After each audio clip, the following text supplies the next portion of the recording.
institutions in the world, and a group of anonymous people on Twitter, rather on the internet. And for now, those anonymous people on the internet seem to be winning. It's a huge story with massive implications for our economy.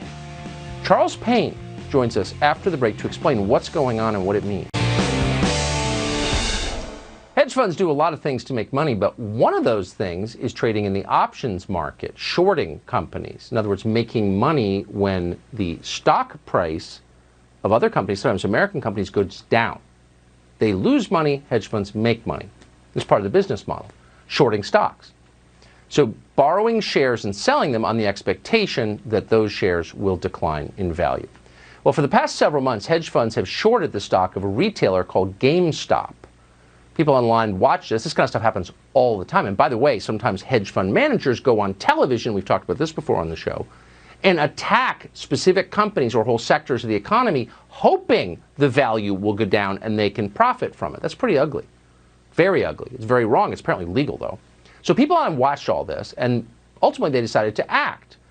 A group of people on Reddit decided to buy up GameStop options, and that triggered a chain reaction that drove GameStop's share price higher and higher and higher. As of today, shares of GameStop are up 1,700% since the beginning of the month.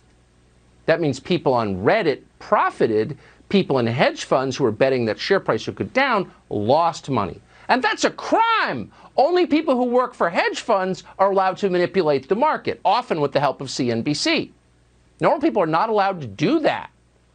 Already the people in charge of our system are outraged that anyone without an official position at a hedge fund would dare manipulate the market to their benefit.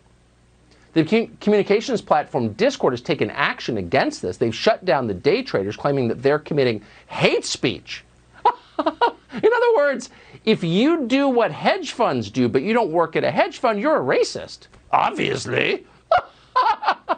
It's just the beginning. Today, the CEO of NASDAQ jumped to the hedge fund's rescue and suggested that day trading would need to be halted.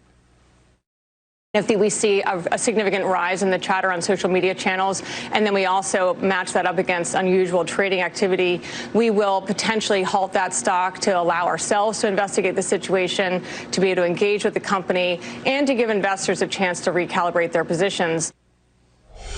So this seems like a really big and significant story. This is not a financial show, though. We're not fluent really in this stuff. Charles Payne is. He's hosted Making Money with Charles Payne on Fox Business. And so we're grateful to have him on tonight to explain what is going on and what it means. Charles, thanks for coming on. Hey, Tucker, you hit a whole lot of it, but let me just fill it in a little bit more, because not only are these folks, these hedge funds selling the stock, they don't own the stock, so they borrow it. Imagine you borrow a stock that's trading at $10, and then you drive the share price down, and then you buy it back for $1. You make the difference, $9. And to your point, they're allowed to short so much stock. Do you know the amount of stock that was out on GameStop? Let's just say 100% of the shares that are out.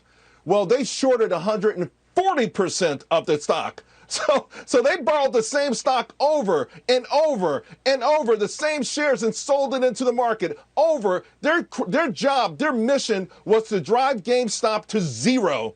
Zero. No one said a word on any financial network, particularly CNBC, which always lets the shorts come on and go to war with companies, almost voiceless companies. So what happens? Some people get wind of this.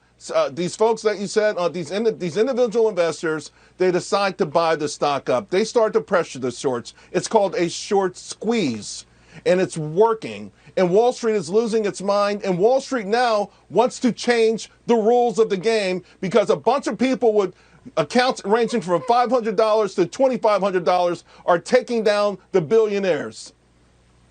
Amazing.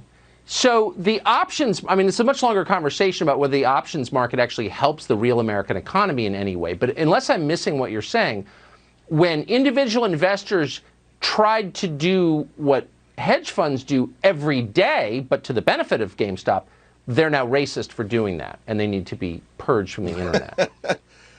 Well, you know, in any war, the first thing you want to do is cut off the line of communication. So hence, they are going to be cutting off this Discord, right? They're not going to allow the communication. So once you do that, then you start to change other rules of the game. Clearly. Charles Payne, I really appreciate your coming on tonight. Thank you. You got it, Tucker. Okay. Speaking of cutting off communications, Twitter has now censored another White House official from the last administration. We'll talk to him right here on the one bastion of free speech left in American media, Fox News. We'll be right back.